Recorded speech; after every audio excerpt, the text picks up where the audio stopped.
I'm Elaine Sims. I'm on the campus of St. Catherine's College. This is our first session for this 2015 year. I'm today with Dr. David Donathan. He's been on our show, gosh, 4 or 5 times at least. Several. But every time I talk to you, you've traveled to another part of the world or the United States. Dr. Donathan is the professor of management here at St. Catherine's College. So that means that you are the only one that teaches management here. Yes, I partner with Mike Catharine, who teaches the business classes, because we run aligned degrees from the Associate of Arts in Business transitions directly into the Bachelor of Arts in Management. Okay. So Mike teaches the business and economics portions of the degree while I teach the management part. Okay, so you're trying to teach your students how to do what? Pretty much the St. Catharine College mission of engaged citizens, critical thinkers, and ethical leaders. When we work with the students, Mike and I have other than getting them through the degree program to graduation, we want them to be ready to actually just step into an initial entry-level management job and be competent, not just from studying and the classwork, but from actually having some hands-on skills. Just some hands-on skills and the personality to do what they need to do. Well, the personality's on them. Well, that wasn't a good choice of words. Okay, let's go back through your history. You were a graduate. You were originally from an Air Force family. Okay, and you graduated from? Capella University is where I have my PhD. Okay. And you've been here several years. This is my 10th year. I'm finishing out my 10th year here. Gosh. And you're one person that I do see a lot. I mean, I see you in town and I see you on campus just about every time I'm here. Because some people I just don't know. You know, there's so many people here, but you're very visible. That's a conscious effort, because one of the things that's very important in our program is community engagement. And through the management classes, I weave in the concept of business philanthropy, of community engagement, of giving back. And so, as a personal interest, I like to have community ties. And the networking with the community has been very valuable to me and my students in looking for projects. The community is very supportive when we reach out and say, would you like to partner with us to do this? Or the community has reached out and said, hey, could you guys partner with us or provide assistance in doing these sorts of things?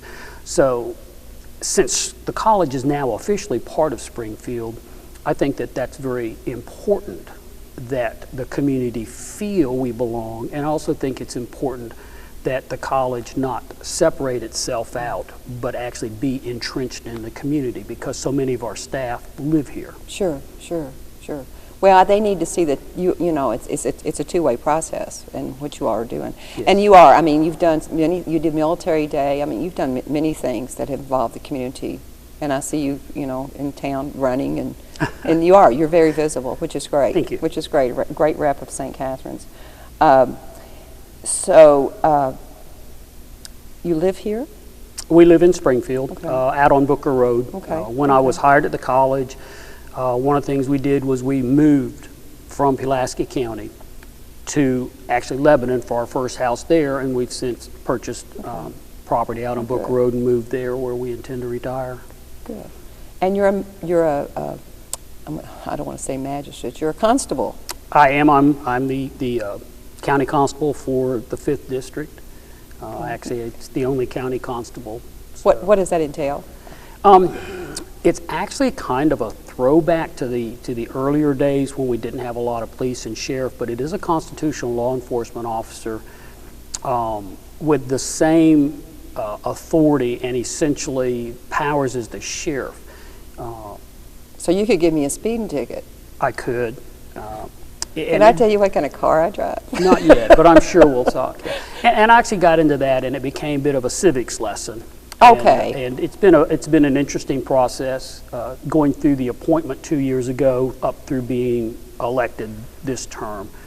And it's another one of those things that it is an opportunity to be an official elected servant in the community that not a lot of people realize or take advantage of. And I know of a few places that have constables, but I wasn't really sure what There they are did. there are between 550 and 700 constables in Kentucky. Are they really? Yes. Interesting. One reason we have you here today, goodness, you've been to Cuba. Last time I interviewed you, you had been to a conference in. Could have been in Croatia. I don't remember. It was the last Croatia. time. Yes, it was. Yeah. You have last week went to a sustainability conference in Denmark. I did. Now, is that tied in? What's this? Does that tie in somehow with this berry sustainability? What are we talking about here? What was that conference? Last year, I did a presentation on an interdisciplinary class I teach here at the college, and it was the 10th conference on international conference on sustainability. This year was the 11th, and what I did this year was piggybacked on last year's, talking about some of the courses I have that embed sustainability, because for the most part, people say academically, well, Dave, you teach management. Mr. Shearhorn teaches mathematics. Mr. Halloran teaches business and economics. But here at the college, because we are committed to sustainability and stewardship, that sometimes has been, we tried to align courses with a stewardship component, but everyone in academics tends to treat sustainability and stewardship as a separate topic. So what I've done with some of my courses is I've actually embedded. Okay. For example, I've partnered as one of those community partnerships with Serrano Alpacas, where Ron, Judy, and I not only come together to teach students to be an entrepreneur in alpaca. And there are many, many tracks from breeding to showing to processed fiber. So I teach the academic business how to do side, and then we partner with Serrano Alpacas for 2 days where the students are actually on the farm seeing how an alpaca farm is run, and then they get to participate in shearing the alpacas. So at the end of that course, it's been a seamless, here's business, here's how to be a green, eco-sustainable business, and here's some practical hands-on exercise, about 10 to 12 hours worth, where you've actually gone out and worked with the animals.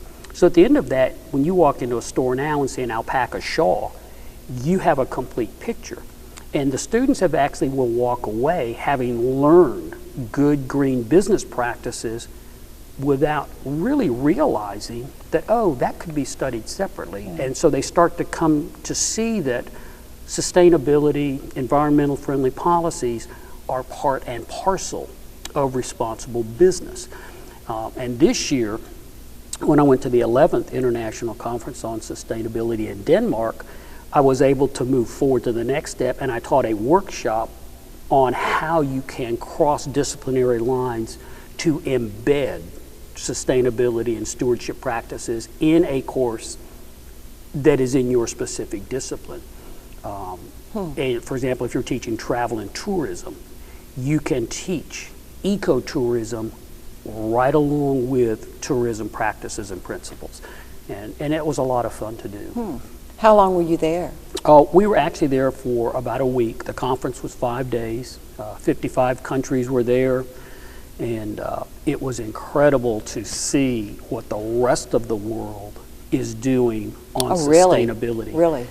There were a lot of research papers. They had what they call graduate scholars that on sustainability. The Common Grounds organization sponsors scholars, and we had a Russian student studying in Finland in an English language PhD program present her research on sustainability.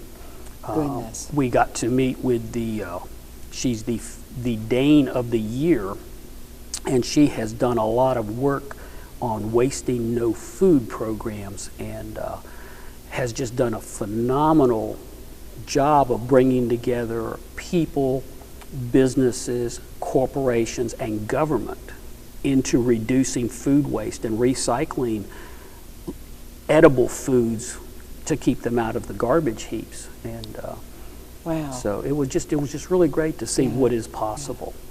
Now, when you do something like this, is this something you do on your own, or is this just part of the, I mean, I know you're a part of the college, I know that, but do you take the steps to research this and do this on your?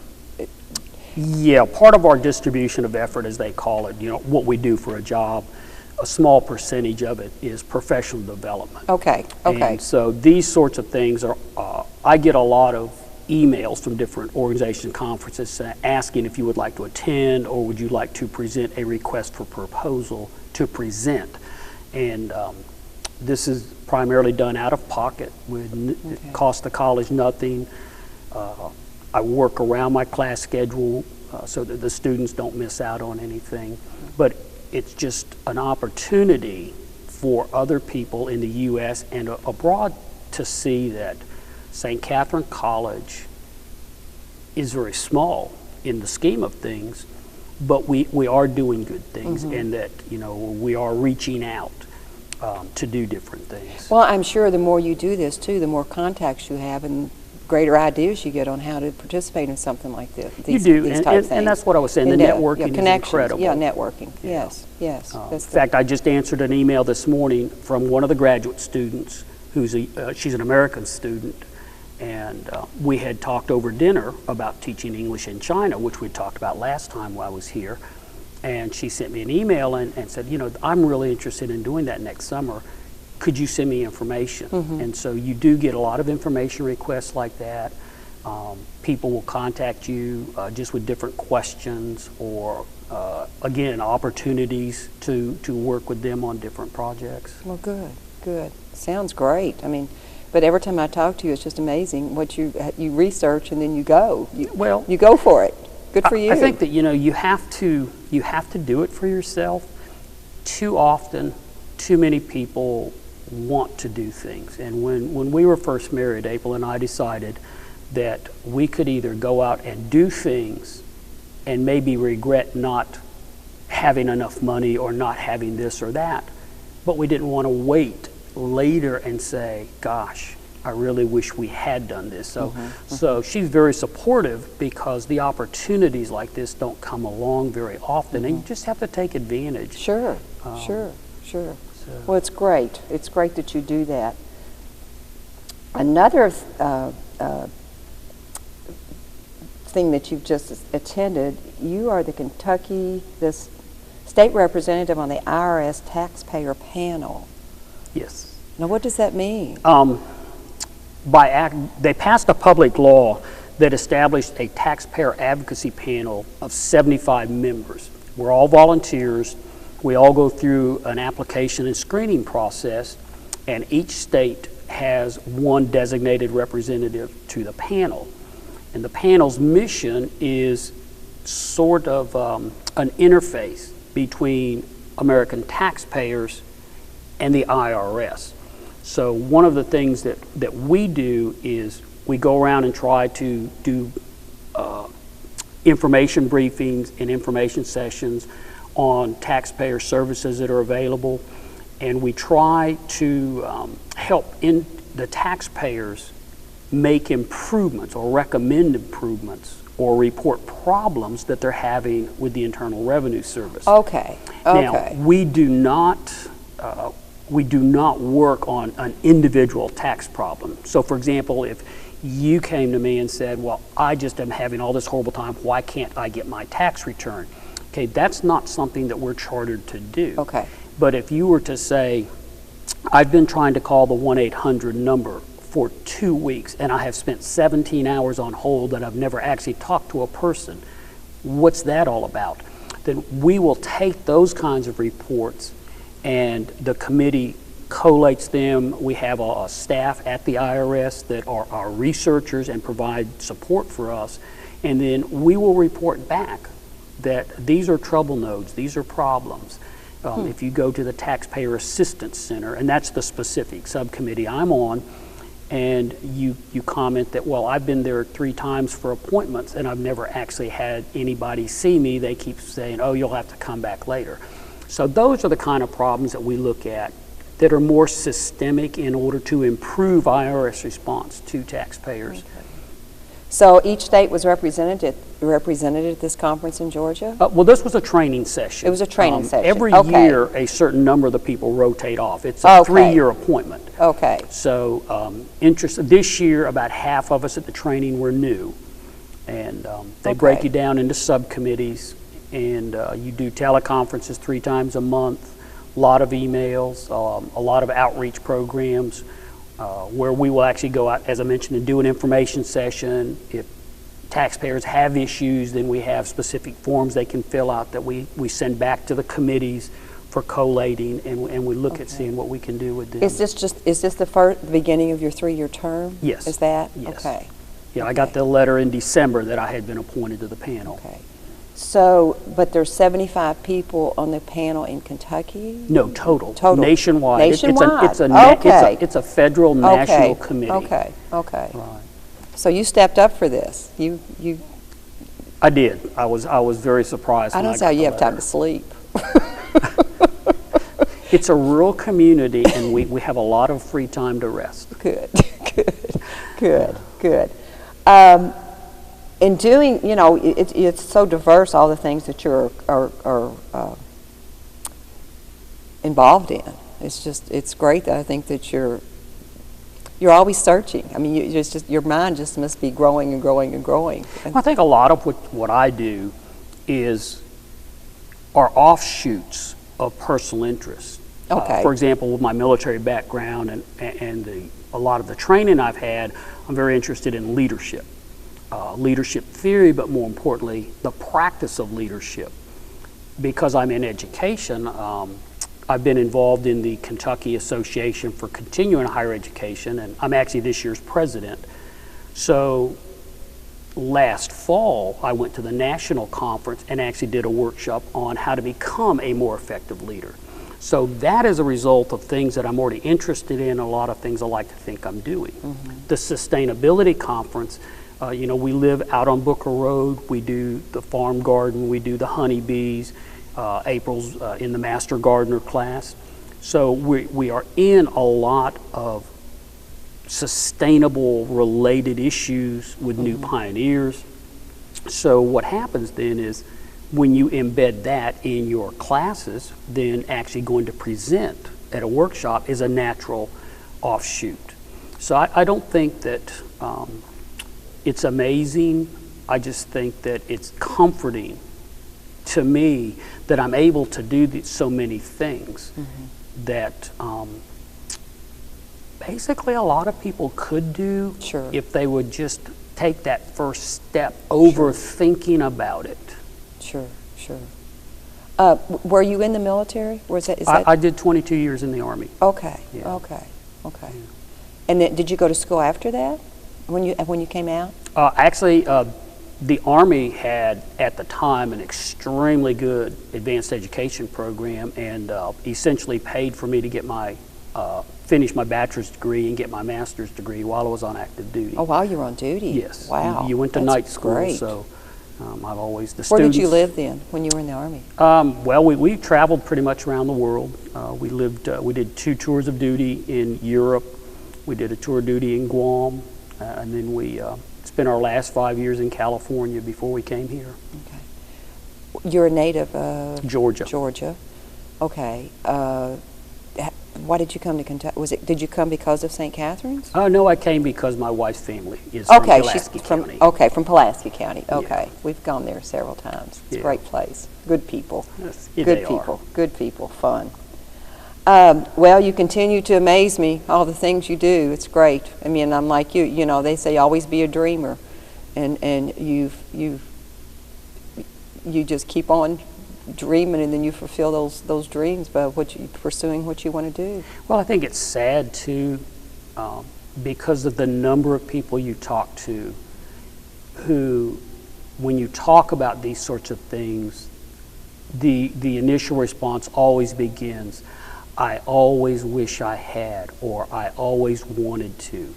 And I think that we need to just try to get people to move past that. Give it a try. go outside your comfort zone. That's what I was going to say. And I think, you know, there's the movie The Bucket List. You should go see that for inspiration, and then make up a list and say, these are the things I would like to do, and just start trying to check off one a year. Well, unfortunately, when you begin that journey of doing that, you just find out you even have more interest, and then so you just. But you do. You pursue. Yeah, it's what you pursue. But the option is fulfill a dream or sit at home and wish. Mm-hmm. And sitting at home and wishing you had usually keeps you sitting there until the realization comes that for health or whatever reason, it's no longer possible to do that. And I just try to encourage people. We try to get study abroad programs. We try to get students to step out into the community, get involved in something. Mm-hmm. And I think adults need to do that more. I agree. We sit around and worry all day. I agree. But we need to have a hobby. We need to travel, to get engaged with a community organization, to volunteer. Right. I mean, really, and you know, I feel like I'm at the stage I shouldn't complain about anything I haven't tried to contribute something to. If you're not involved, you know, you haven't tried to make a difference. But and as you say, if you can do that one little thing, suddenly there's something else you wish you could do. Right. And so when you do that one little thing, now there's 4 more things that pop up, and it's just. You have to continue growing as a person.